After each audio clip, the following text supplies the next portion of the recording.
Hello, welcome back to my haunted library. I hope you're doing well. Welcome to June. So let's talk about my Richard Laymon June read along called Reading and Rumps.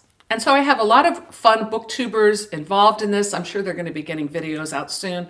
I saw that Lydia from Typical Books posted something, and yeah, I'm excited to start, but actually I already did start. So I reread actually a Laymon book. I think it was the first Laymon book I've ever read. I'm kind of late coming to Richard Laymon. So this book was part of a very popular YouTuber, and I don't even know how many channels he has, a bunch, but he's very popular, named Peter Mon. He has a channel called Peter Likes Books, and it's his booktube channel, and then he has other like gossip channels and stuff.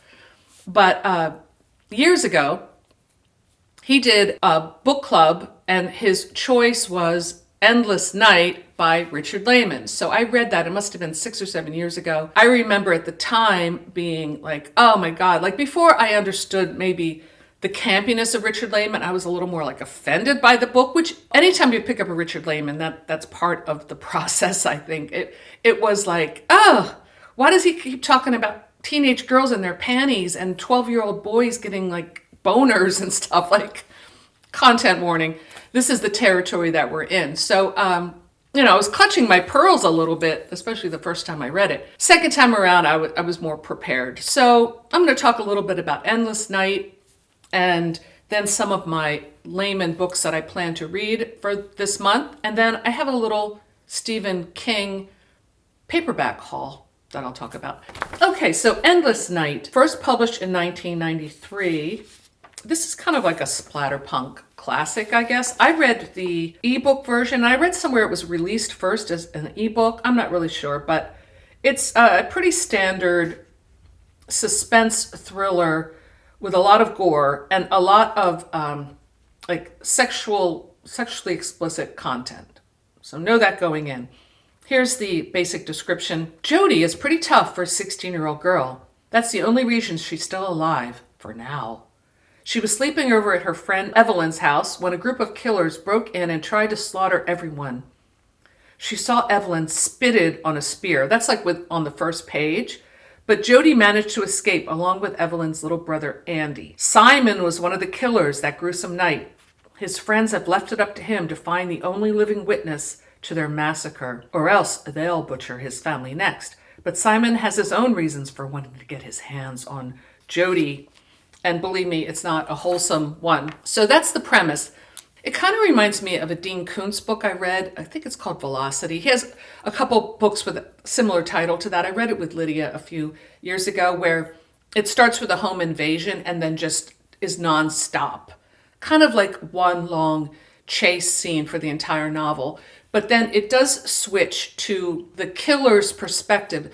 And I have to say, I found those parts of the book like really disturbing. The parts with Jody and Andy are weird because there's this like, I'm not saying this doesn't happen in real life, but there's this like kind of sexual tension between the 12-year-old and the 16-year-old where he's and has this big crush on her, which, I guess is natural. And she's kind of tolerating him, but kind of always walking around without underwear or with underwear. There are a lot of funny Rumps lines. Like one I highlighted was, her rump sang with pain. Like every time, especially a girl falls, but not always a girl, it's always like her rump, which is why I'm calling this readathon Reading and Rumps, just to play on that and make fun of it. So we're in that territory, but the whole thing with Simon the serial killer and the Krolls, this is the name of this group, they're sort of like these spoiled suburban kids who are just sadist, and they start with like a teenage girl in their friend group, and what they do to her is described in explicit detail in this book, and it's massively disturbing. Kind of is like a natural born killers kind of thing. It really gets into all the like sexual sadism of this group, and they wear the skins of their victims. This is what this book is about. I guess you could really say that it's an extreme horror book, which is not really what I'm used to reading. So why am I doing this to myself? Why did I read this twice? I don't know. I thought I would like expand my horizons and read a little more of this this ilk, which I don't go into too much because it's summer and it's trashy. But I have to say, this book does kind of keep you on the edge of your seat. I'm giving this one like 3 stars, I think, 3.5 stars. It's an easy, suspenseful read. It does get really gross in a lot of parts, and some parts I was just like, I can't. But I think Laymon's campiness kind of saves it from being too disturbing, if that makes sense. It's like camp always kind of saves me from these places where I'm like, okay, this is too much for me to handle. Endless Night. So I like I said, I read it with Peter Mon's book club. Peter Mon actually reviewed my book Unmasked like 8 years ago. I had, I think before I even started my channel, I was following a lot of booktubers and I sent him my book and he was really sweet to do a video about it. Oh, and speaking of booktubers, Book Blather did a beautiful tribute video to Pax Panic, reminding us all that it's been 2 years since she passed. I can't believe it's been 2 years. I feel like she's still such a presence on this platform. I know that D.L. Tillery still does videos inspired by her with her poetry, and so does Edie Lewis. So check out Book Blather's video. I put it in my community post. What I loved about it is he also talks about the community and how she was a big part of the community and how he met up with members of the community and how special that is. Just like I felt when I met up with Lydia and Alex. It's like one thing to be friends with someone online, but when you meet them in the flesh, it's really special. And this community is really special.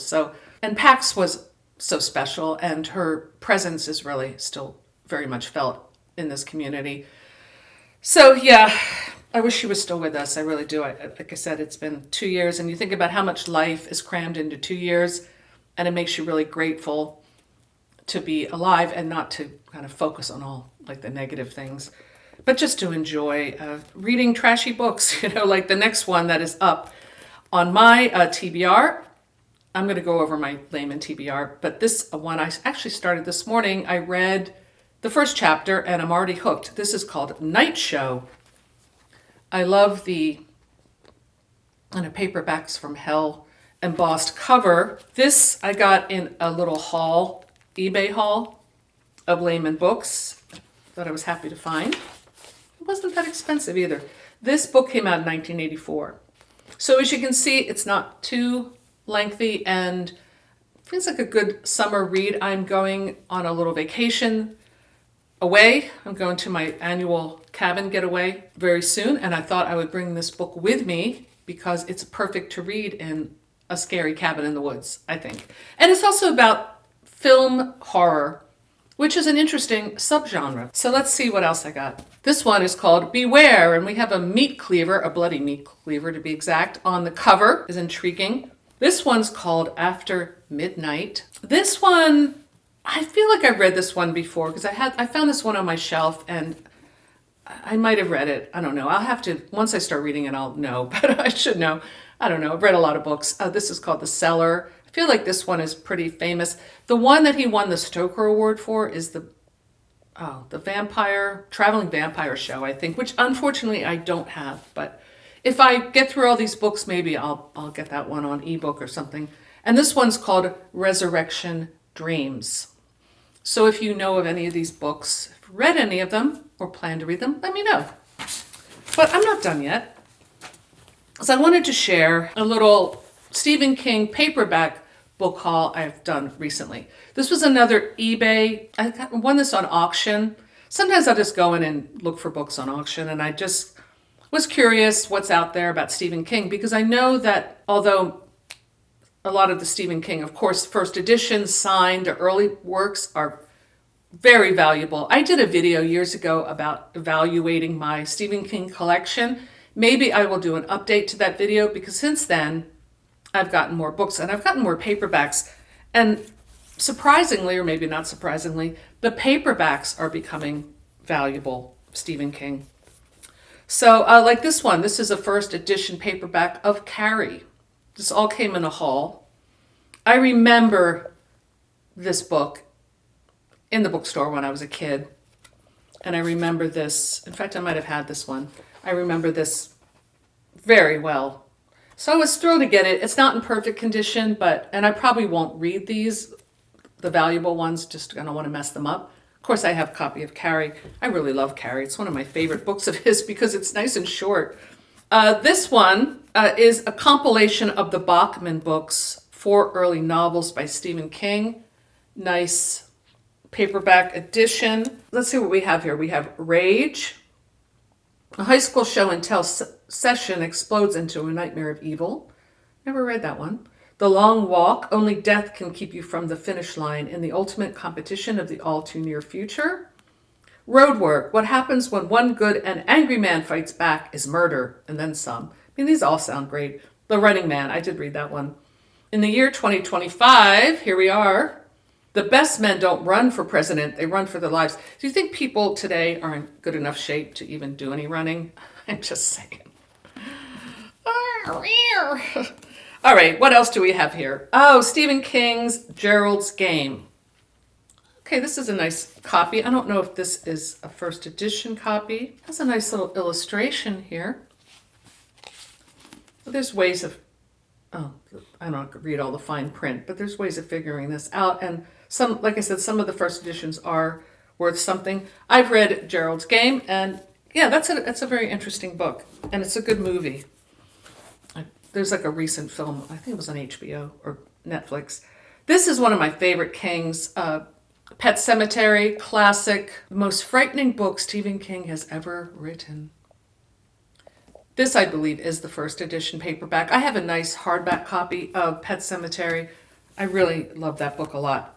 And then here is Richard Bachman's Thinner, which I have read, might be worth another read. I also have a first edition hardback version of that. And I was happy to get this one because it's in really good condition.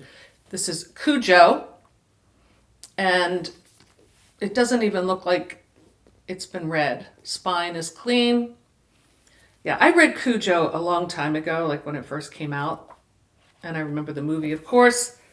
But yeah, I need to get back into some King when I'm done reading all these Laymon books. Maybe I'll pick up the Bachman books. That sounds like also a good beach read. So let me know in the comments below if you've read any of the books I discussed today. If you're participating in the Richard Laymon Rumps and Reading Readathon, read along. If you are Laymaniac for the month of June, like some of us, I would love to hear your thoughts.